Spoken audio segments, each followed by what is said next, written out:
Let me start recording. We're in the last week of grammar. I know you guys love grammar so much, and I know you're kind of like shedding a little tear right now, but it's going to be okay because we'll do it again next year. But but this is our last lesson. We made it to the end of the book. So let's go to page 175. I mean, that's an accomplishment to finish a grammar book. That's how I feel anyway. So, and this one's kind of fun. Have you guys ever done Mad Libs before? Yeah, maybe you had my class. All of you guys had my class last year, so you probably remember. Kylie? Yeah, Yeah, you remember? yeah. So this is don't peek at the story yet though. It makes it way more fun if you don't look at the story and just pick random words. So I'm gonna do one like for all of us because I don't have time to read everybody's. So what we're gonna do is take turns giving me ideas for the list, and it'll just be a class story. But if you really want to put your own words separate than what I put, that's okay too. And you can have your own story you can read to somebody at your house. So basically, this is a list of all the parts of speech that we've been working on. And then we're going to plug it into a story and hear what happens. So this is so random, and you guys know. So I am going to start with Kylie. How about two adjectives? Remember, those describe nouns. So two words. Silly and kind. What was the first one? Silly Silly and and then kind. kind. Yeah, Good. I I like might have already filled this out. it. So you can go ahead if you have ideas you want to work on this list ahead of me, that's okay too. If you want to just copy what I have, that's okay too. It's kind of a free form practice here. So, Alex, what about one noun that is a food? Any food. Your favorite food. Um, I don't know, a burger. Burger. I like it. Those are my favorite. Cheeseburgers, my favorite. Nouns. Ian, two nouns. It could be any nouns. Person, place, thing. Um,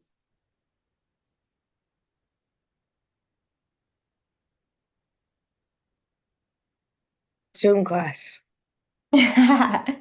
Zoom class. I like it. And then what else? Uh, iPad. Wait, say it again. iPad. Okay, iPad. There you go.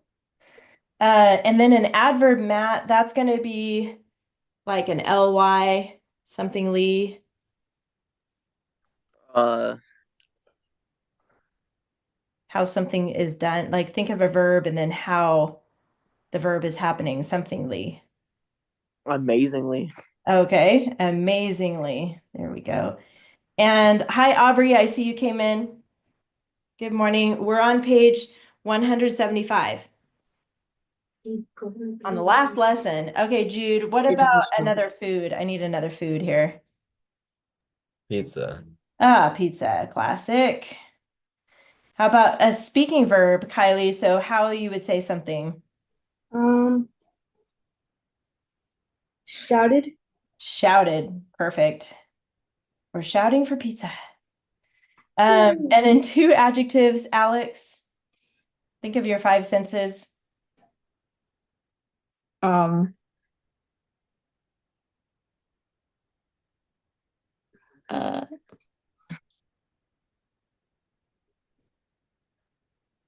How something looks or smells or tastes or sounds. gross. Gross. Okay. Uh, Fluffy. This is going to be great. One adverb, Ian, that has the ly. Um,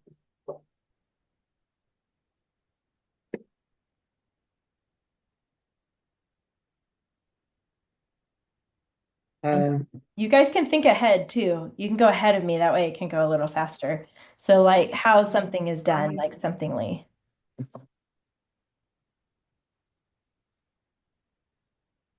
Quickly. I don't know. You don't know? Come on, you can. It's an ly, so it could be dangerously or wonderfully or quickly. Quickly. Okay, quickly. Food. Matt. I see your hand. Hold on a second, Kylie. Uh, noodles. Noodles. Noodles. No noodles. Kylie. Biscuit. Do you remember that line? Yeah. Fat. Oh, were you volunteering? Okay. For the adjective? Fat. Okay, you jumped in there. Let me Really see. wanted to put it in. Okay. I mean, Aubrey, what about a verb? An action word. Ran. Okay, ran. And then a speaking verb, Jude. So how someone says something. Speedily? No. Speedily? Yeah. Yeah, okay. I like it. Speedily. Oh, wait, that's going to be an adverb. How about I move that down here? Yeah, I thought that was odd for a second. Speedily. So I need maybe Alex can give me the speaking verb, like how somebody says something like yelled or whispered or, Declared. ooh, declared. I like that. And then where are we? Ian, a verb, just an action word. Exclaimed. Exclaimed. A time word would be like hour, minute, second. What do you think, Matt? What could we put there? A time word. Let me peek at see what it says here. Oh, yeah, hour, minute, or second, basically. Which one you want to pick, Matt? You're Sorry, muted. I was muted. That's okay. Uh, a time, just a random time. No, like hour, minute, or second, basically. Which one of those three? 1 hour. 1 hour. Adjective, Aubrey. That's your 5 senses. Small. Okay, good one. A number, any number, Jude. 20. 20.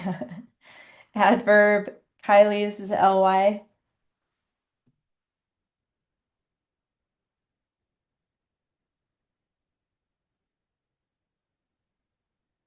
Something Lee. Oh, wait, you're muted. Funnily. Funnily? Yeah. Is that even a word? Goodly. Funnily. Maybe. Funnily? I haven't really heard that one used. It might be, but what about hilariously or something like that? Yeah, You could do hilariously. joyfully. Oh, or joyfully, that would work too. Hilariously. Hilariously, okay. Hilariously, all right. Did I spell that right? That doesn't look right. Hold on. I've been doing pretty good with my spelling lately. Oh, and it is right. Okay. Let's see. It's always good to double check. How about a speaking verb? Alex, like how someone says something. Yelled. Yelled. And then a noun, Ian, and then a place, Matt. So let me hear Ian's noun, and then you'll tell us a place.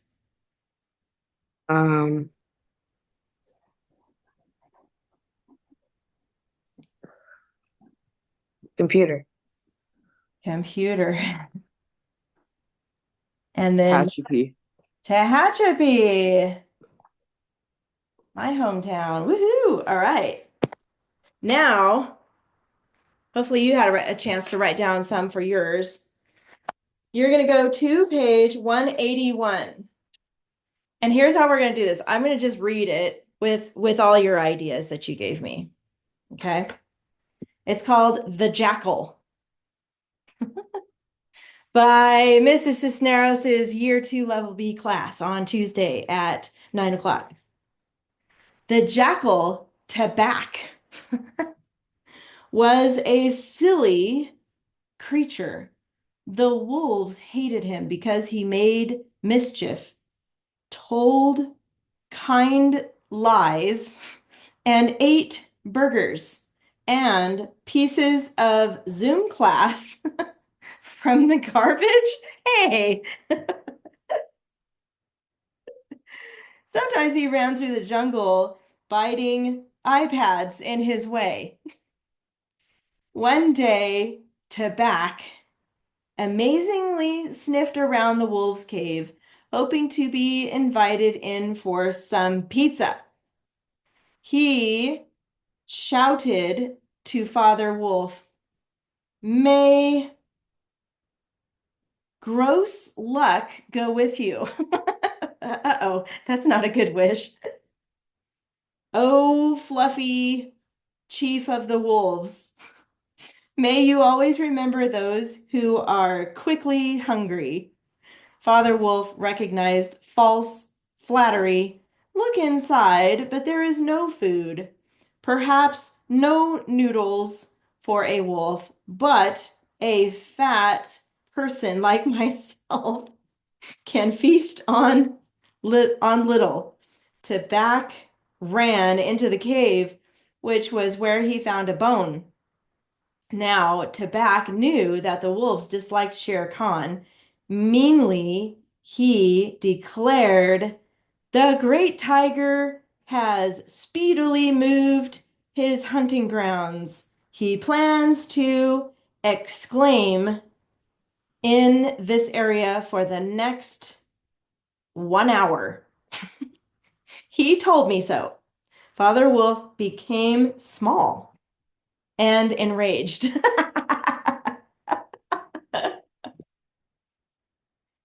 He has no right to change his hunting grounds.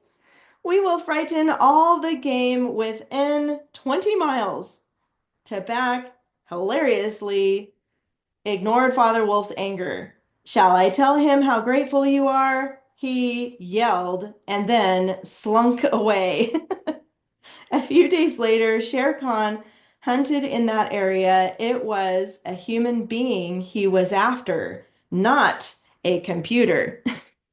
This would be Mowgli's first experience in Tehachapi. Camden's laughing. Camden's having a great time over here. That's cool. I have another. I have this one right here. Crazy stuff happening in Tehachapi, I'll tell you. It's cool. I liked how the fat and the fluffy like combined together. I was like, oh, fluffy wolf, and he's like, for my fat self. I love how the wolf became small. And then he's all enraged. And he's like this little tiny thing. That's what I envisioned. Have you guys seen that movie Elf? You probably have seen that one. When the elf is like, it has Will Ferrell in it, and he's like the human-sized elf, and he sees an actual small person, and he's like, "Ooh, you're an angry elf." Call me elf one more time. He's angry elf. Angry elf. That's what I thought of when the wolf became small and then he became enraged. I was like, because he's like running across the table. Anyway, oh my goodness. Okay, get back on track. You can do this with somebody in your family if you want. It's pretty fun because it's silly. It doesn't really make sense, but You made Camden stay, that's for sure. good. That's cool. He's over here still laughing. That's perfect. You said Camden is over there? Yeah, we did Yeah. one yesterday. Did he tell you about ours that no, wait, did we do one in his class? I can't remember if we did one yet. I don't think we did. Okay, it's coming. I think next week it's coming. So it's going to be a good one in your class too. It's the last lesson in the grammar book. So, all right, you guys, let's go to the practice page 177. How about Jude? Go ahead and read that when you're ready. Oh, here I am giving you the answers. No wonder nobody's telling me that. Praying for him to visit often, Mother Wolf sniffed because herself had loved him as her own cub. Good job.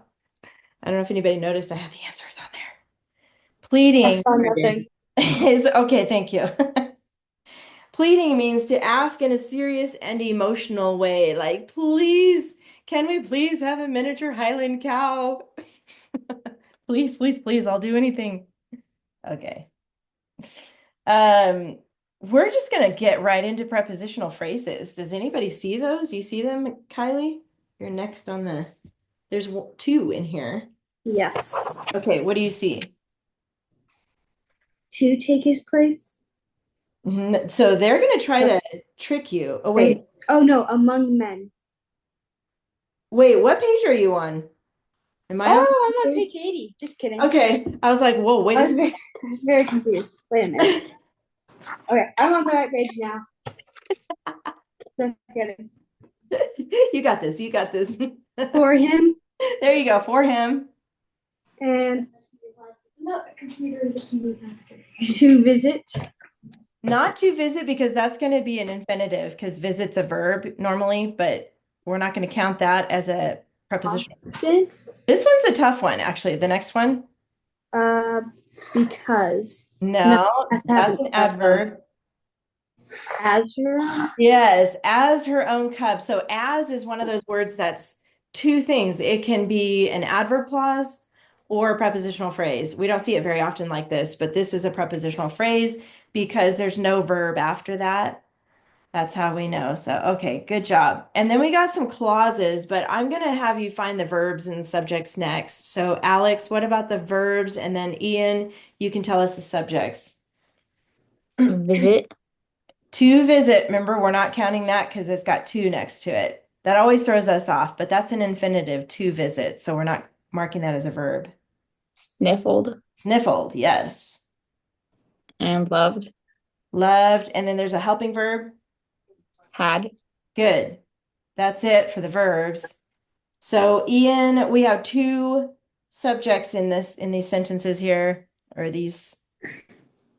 What are the subjects? So what goes with sniffled? Who sniffled? Mother Wolf. Good. Yes, we're going to do a bracket like that. That's an S, by the way. And then who was it that had loved? Could I do the usage also? Yes, you're going to need to. Okay. So instead of herself, it should be she, right? Yes. That's And then exactly she's right. the subject. And then she's the subject. Very good. Yes, that was good. Check by usage. Yeah, it sounded weird saying because herself had loved him. Yeah, that was weird. Now we've got a subject verb pairs. So let's do adverb clause next. Matt, where's the adverb clause?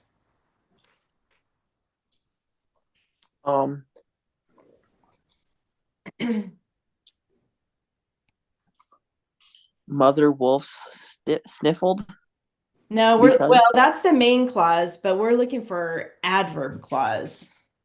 That's the main. Remember, adverb clause starts with an Asia word. .b. Because Yes. to the end. To the end. Okay, good. AC for that. And this is an opener here.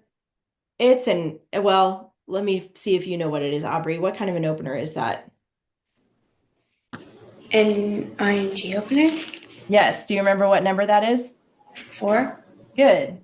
For ing. And so because this is an ing opener, it's not going to be part of the main clause. And then you remember the rule? Who remembers the rule about the ing opener? The thing after the comma, you remember that rule? Has to be the thing doing the inging. Remember that weird rule we learned about all the ings? So it's the thing after the comma has to be the thing doing the inging. So pleading for him to visit to visit often, comma, that's where we need to put our comma. Mother wolf sniffled. So now mother wolf is the thing doing the pleading. See how that works? That's how you make that opener. Starting with the ing word and then going until a comma, and then the thing right after the comma has to be the thing doing the inging. That's how we remember that. And that's it for the commas. I gave that away. There is a period here, capital, easy, and indent, easy. Not much to this one. That was kind of nice. So you have 3 pages left in this book, and then you are finished. But don't throw the book away. Make sure you give it to your parent. I have a feeling they want it. So don't throw it away. All right, Okay. guys. Yeah. How many more days are left? Like, how many more weeks are left until the whole class is finished? After today, 3. Okay. Yep. So our last day of class is the day after Memorial Day, which is, let me look at my calendar, the last week in May. So it's May 27th is our last class. Oh, Yep. that's 2 And days. That's 2 days after my birthday. well, we'll make sure to wish you a happy birthday then, even Okay. even though it'll be belated. Okay. All right, you guys, we're gonna so our last project you guys have been working on is this paper about a Supreme Court case. And so our goal is to finish the paper, and in the week after next, I'm going to teach you how to make a Google slide presentation, and you're going to be able to summarize what you've done on your paper and use graphics and stuff. And that's what we're going to do on our last day. We're not going to do any work on the last day. We're just going to share our PowerPoint with each other. So I think it'll be pretty fun. You know, as fun as it can be for a writing class. We'll try to make it as fun as possible, okay? All right, so you should have, and most of you already turned in your first body paragraph, which was about the amendment. So today we are going to talk about the following paragraph that you're going to work on. I do want to go over the checklist with you first. So I don't know if you noticed, but I picked a checklist that was like further in your binder, so it's got everything on it. Don't be mad at me. It's just that I want you to practice all of the stuff on it. So this is page 271 in your binder. If you want to get that out, I did attach it to your Google Classroom. So it's there as well if you just want to print it later from Google Classroom. But I just want to go over it with you so you can see all the elements on this checklist. So this part at the top that has introduction, body, and conclusion. Introduction, it tells you what elements should be in that introduction, which we're going to go over next week. The conclusion tells you the elements that need to be in the conclusion. But I wanted to point out the body because this is for a different story. This is actually for a story sequence chart. So I want you to ignore that. This is not a story sequence chart, but I do want you to follow the topic clincher rule for the body paragraphs. Okay, so you're going to have 3 body paragraphs, and the topic clincher rule needs to follow all 3 in all 3 paragraphs. For the introduction and conclusion, it's different. You don't need a topic clincher for that. I wanted to point that out. You've got all your dress ups as usual, and then you've got all of your sentence openers. And I just want to make sure you guys know what is what here. I know we practice it a lot in grammar, but this is the first time I think you've had them all on your checklist. Subject opener, that's the easiest one.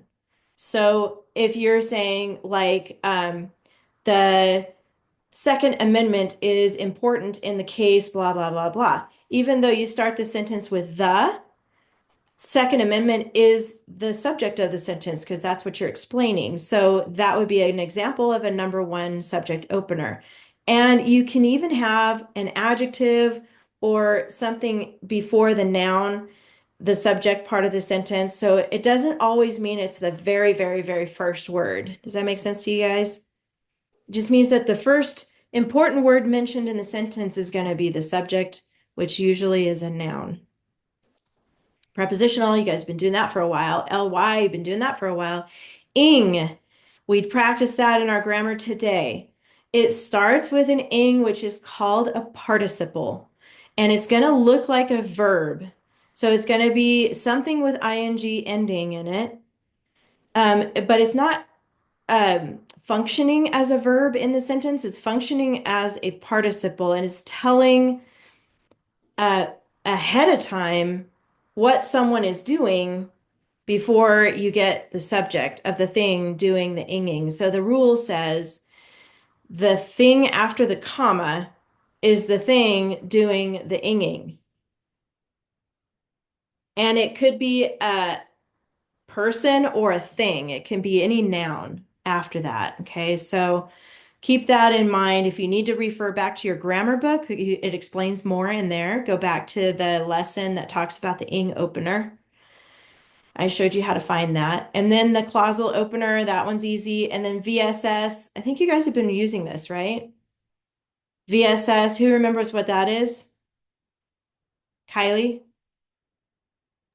Very short sentence. And how many words is in the very short sentence? 6. Up to No. 6. No. 5. 2 to 5. Yes, there you go, Jude. I saw that. 2 to 5. Yes. Not more than 5. Okay. That's why it's very short. And then we've got decorations here. You can ignore that. We didn't get to that yet, so just ignore decorations on here. But this is the main part of the checklist and the body paragraphs in this part that I want you to pay attention to. Okay, so now the next paragraph we're going to work on. Does anybody have any questions first? Yeah, I wanted to ask you. Yeah. The list didn't have any of the banned words on it. Oh, that was very observant of you. I still don't want you to use them. Okay. That is weird that it's not on here, though. I don't know why. That was very observant, Ian. Yeah, maybe because by now they're like, oh yeah, they're banned in your life now. You probably don't even use them when you talk. Anyway, try not to use them. That's my tip Okay. for you. Okay. So your paragraph that you guys wrote last week was about, it should have been about the amendment only. A couple of you mentioned the case in that paragraph that you worked on this week. I don't want you to mention the case until the next paragraph. You're going to segue, which means you're going to transition from talking about the amendment to now talking about your Supreme Court case. And everybody, give me a thumbs up if you know what your Supreme Court case is that you're writing about. Good. Okay, good. Okay, then that's the case you're going to start talking about in the next paragraph. And you're going to start with the plaintiff side of the case. Remember we talked about this last week? So the next part you're going to talk about is the plaintiff side of the case. That is the name that's mentioned first in your case. So if it's one of the Supreme Court cases is Bush v. Gore, that's the name of the case. So Bush is the last name, it's the president's last name. He is the one who did the suing. Okay, so whoever's mentioned first in your Supreme Court case is the plaintiff. So you're going to focus on why did this person decide to sue? What happened in their lives to bring them to a point where they're like, I got to sue whoever they're suing. So for example, let me go back to my list of, let's see. So like Kylie's, yours is Connick v. Myers, right? So Connick is probably a last name, and so he's the one that he or she is doing the suing part. So you're going to find out what happened in Connick's life that he feels he was wronged on a federal level, and that he pursued a lawsuit. So yes, Kylie. That's how it was said, but actually, Connick is the defendant. Is it really? Yeah, Myers is the one who started to sue. Well, maybe you guys need to look into that. Typically, it's listed the other way around, but check that. I guess it Okay? sounded better the other way. So you're going to figure out which side is the plaintiff, the one that's doing the suing, and that's what you're going to focus on this week as far as your paragraph. We're still going to focus on one paragraph.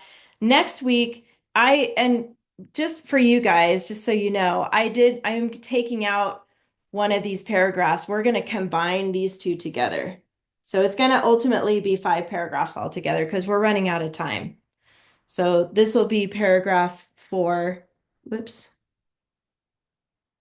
And then this will be paragraph 5. Just so you have a heads up here. So next week you're going to do this paragraph and your introduction and conclusion, which is pretty simple once you get to that point. But we're taking our time getting started on the case.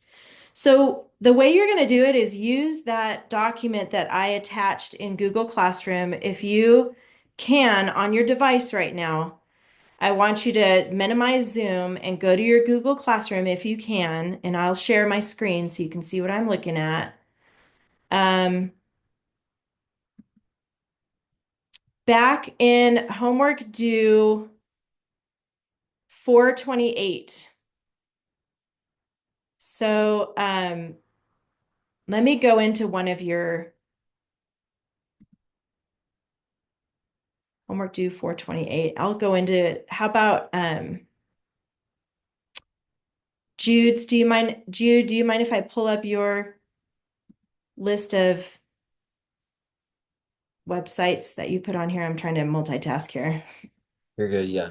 Okay, thank you. All right, I'll share Jude. So this is the page I want you guys to find if you can on your device right now. The one that you did first a couple weeks ago.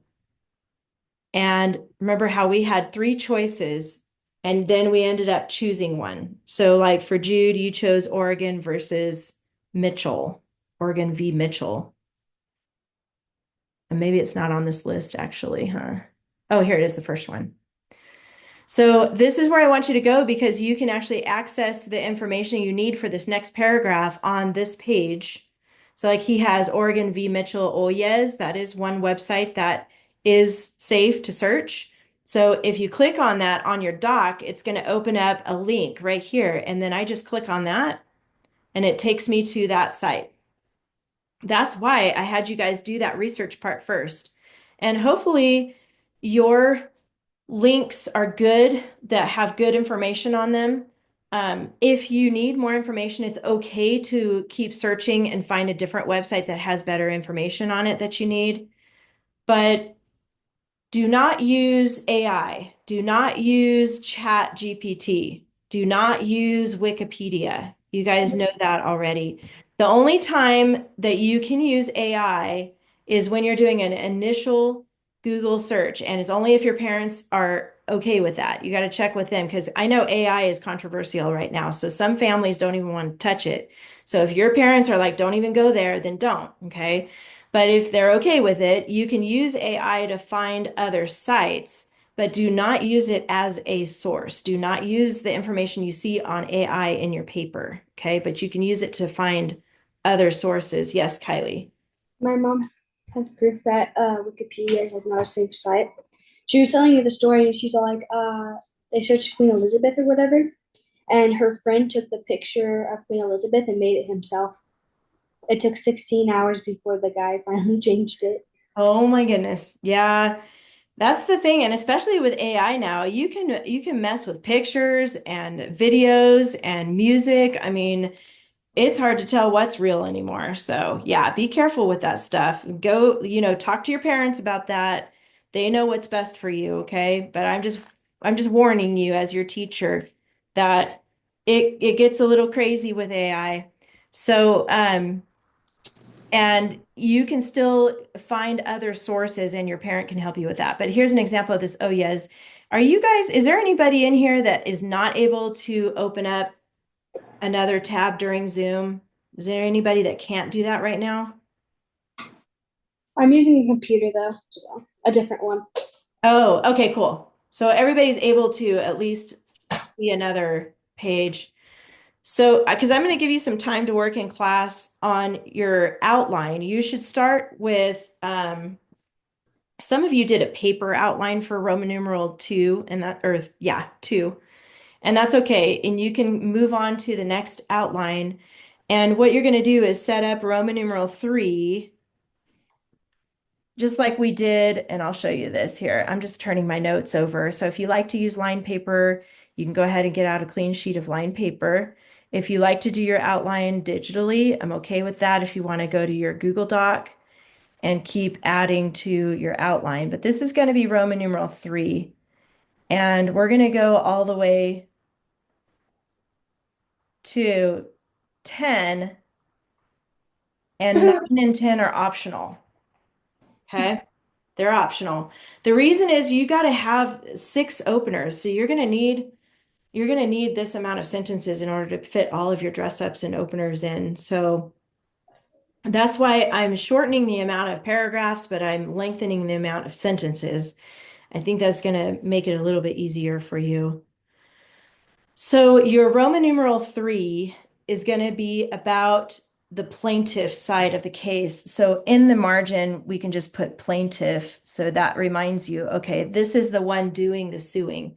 Now, Kylie's the first one that told me that the first name in her case is not the plaintiff. So double check that. Make sure you skim through your website and kind of figure out, like, find an area where it says summary of the case, and then you can tell who was suing who, what the problem was.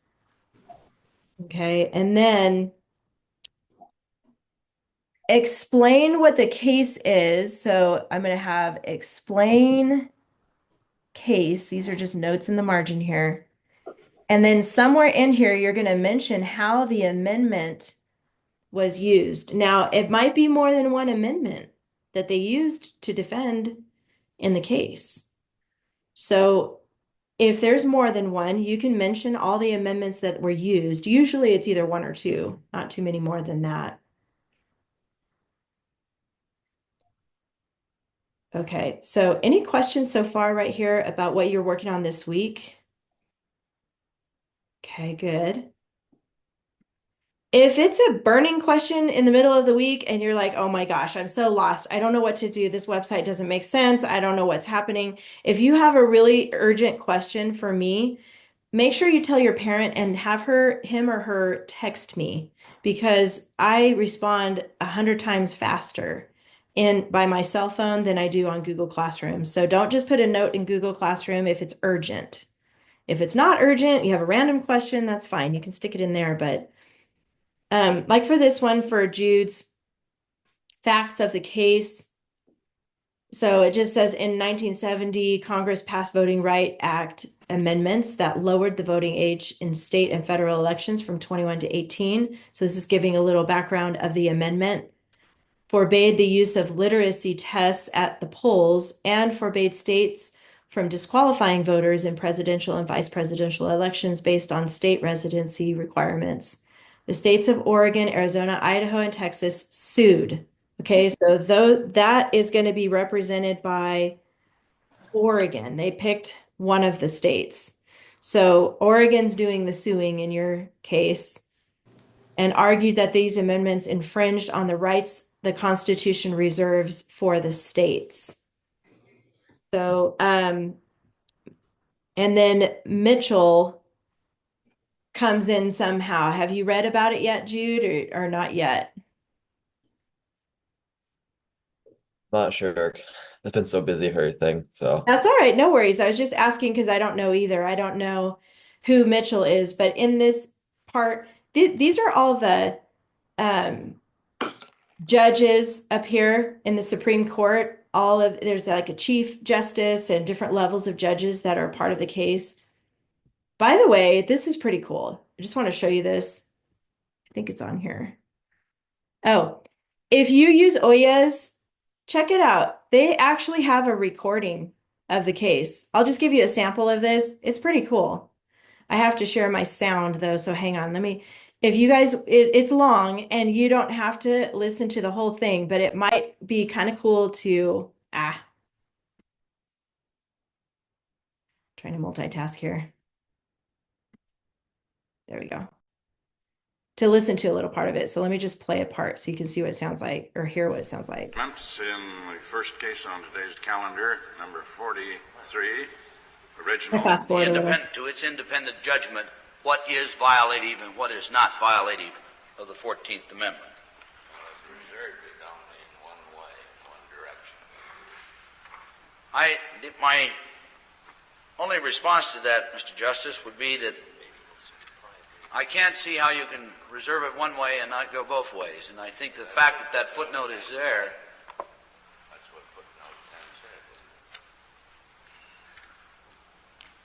The question is whether, I think really the question is whether the majority opinion goes as far as the government says it does, and I think one of the indications that it does not is that footnote. Okay, so it's long and dry, kind of boring, but interesting. Okay, this was in 1970, so this is an old recording, so it's not fantastic as far as sound, but it gives you this transcript as it's playing. So if you look up your case on OYES, you'll be able to find a recording of the case. They document everything, every single thing that happens, they document it, especially at the Supreme Court case level or Supreme Court level. So anyway, interesting stuff. I think it's interesting. And Aubrey, did you have a question? Are we writing about like the person, like they're about them, like personally them? No, not personally. Well, other than like what happened, why are they being sued, or why is someone suing a person? So like for your case, it's a good question, by the way. Yours is Roe v. Wade. So let me see if I can do a search right here. Roe v. Wade.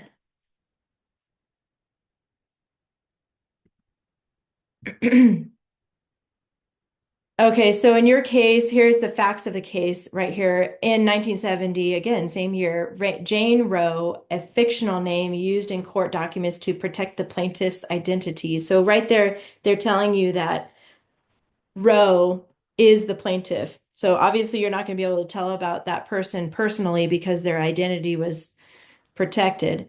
So, but you can see filed a lawsuit against Henry Wade, the district attorney of Dallas County, Texas, where she resided, challenging a Texas law making abortion illegal, except by a doctor's order to save a woman's life.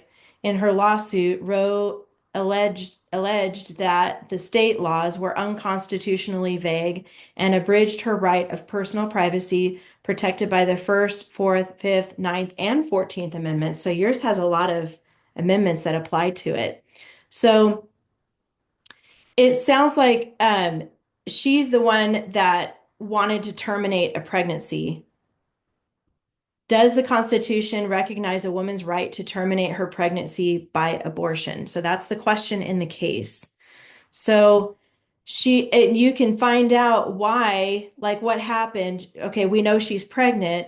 And then why was she pursuing it? She just didn't want the baby? I mean, I don't know. It's a terrible topic to talk about because abortion is wrong, in my opinion.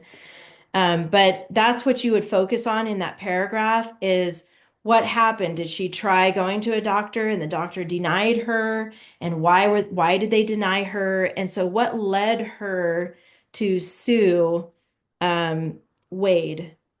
Does that make sense, Aubrey? Yeah. Okay, And good. her real name was Norma McCorvey.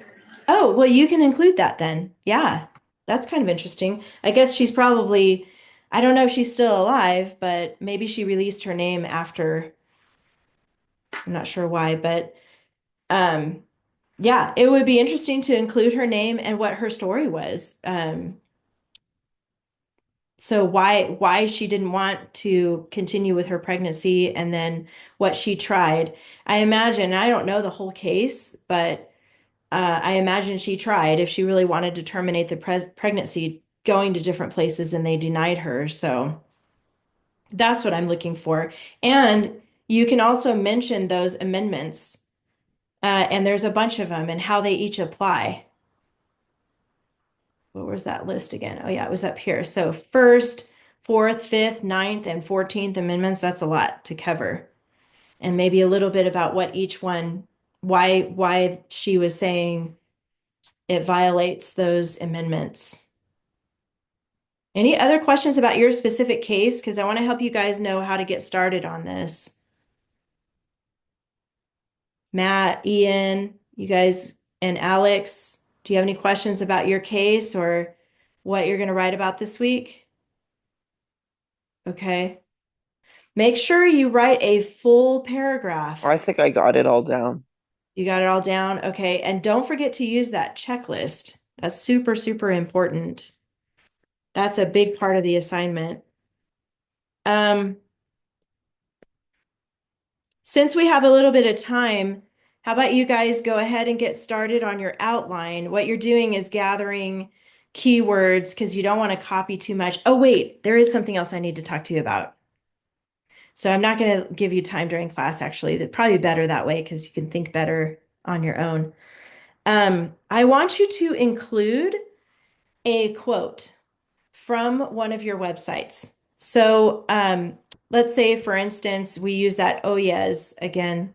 I shouldn't have X'd out of it, and I have it on Aubrey's case, so I'll give yours as an example. Let's say when you're reading this, you come across a sentence that's really powerful that you want to use in your paragraph.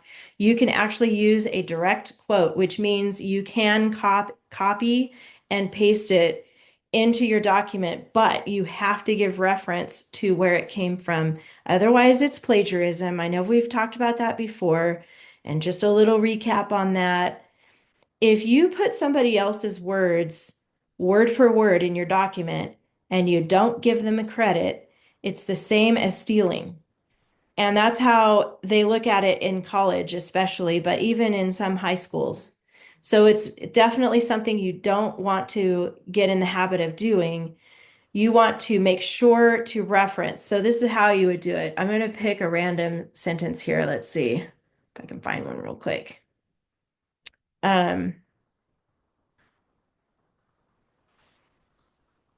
Okay, I'm just going to pick this sentence. It's okay. I don't mean that you have to use this one, Aubrey, but the Due Process Clause of the 14th Amendment protects against state action, the right to privacy, and a woman's right to choose to have an abortion falls within that right to privacy. So what I would do is highlight it and then copy it.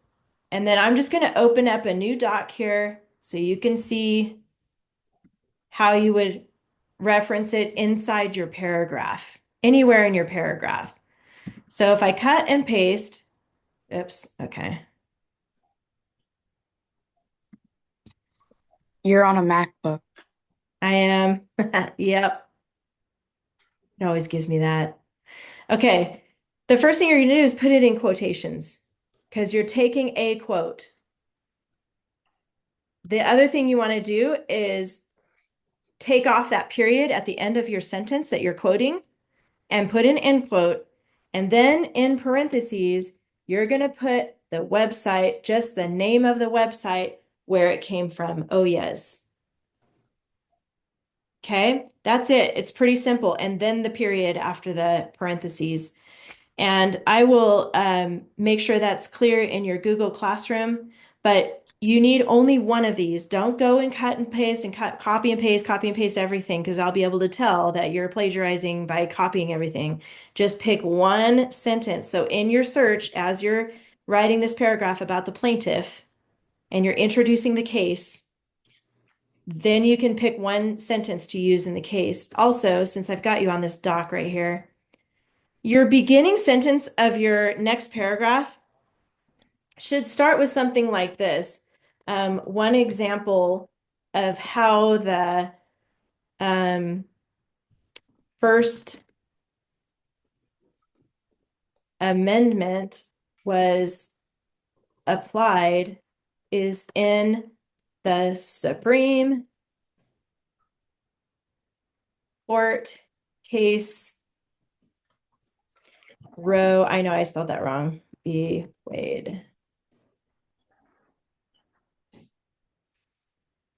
Then you go into the plaintiff perspective. So you need a transition sentence like that. And I know I'm in single space. You would do it in double space. I'm just showing you guys really quick. But this is a transition sentence from your paragraph that you just talked about with the amendment, describing the amendment. And then you're giving an example of the case. And then you're going to go into the plaintiff. Yes, Ian, I see your hand there.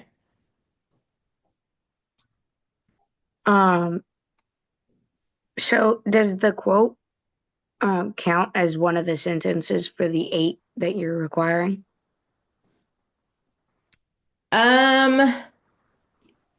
Good question. Yes, it can.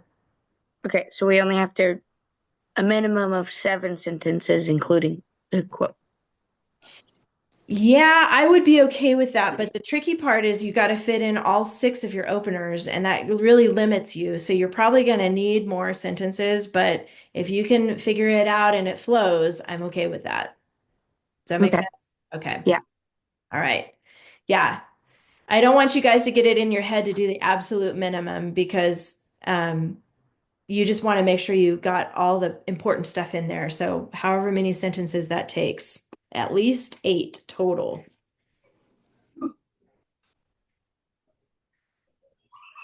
This would be technically a subject opener sentence, the due process clause, because that's the subject of the sentence.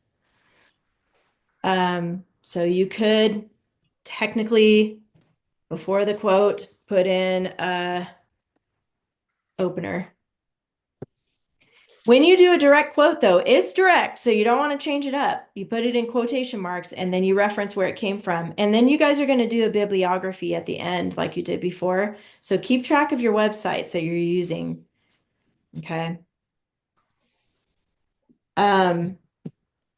Any other questions about what you guys, I know this is different than our binder, so we're kind of veering off of that, but pretty interesting stuff. You can go to YouTube if it's okay with your parents to go to YouTube and see if you can find a short video on a summary of the case. If you're still trying to figure out how was this case, what happened in this case, I'm not sure what it really is. Sometimes YouTube helps me, but some parents don't want you to go to YouTube, so make sure you check with them. But when you go to YouTube, you can search the case, Roe v. Wade. I know there's a ton of stuff on that. So, but YouTube, can get crazy too. So make sure you check with your parents on that. Sometimes it helps me if it's like, I need a summary. So I would type in like summary of Roe v. Wade in less than 5 minutes or something like that. If you need that. So you're going to only work on one paragraph this week, one. But you're going to need to get familiar with the case. So that's why I'm slowing this down a little bit. Next week, you're going to do quite a bit more. So we're ramping it up. Don't worry, you guys can do it. The next paragraph will be about the defendant side. So if you wanted to work ahead, you can. And then the results of the case in the next paragraph you're working on after this one. And then we'll work on introduction and conclusion. All right, you guys. Well, we're right about there. So, like I said, if it's a urgent question for me in the middle of the week and you really need help with something, have your parent message me, text me, then I'll get it right away. Okay. I hope you guys are having fun with this. It's interesting. Get a little feel for what it's like. All right, you guys. Have a great one. I recorded. Thank you. Back. You're welcome. I'll see you guys next week. Bye.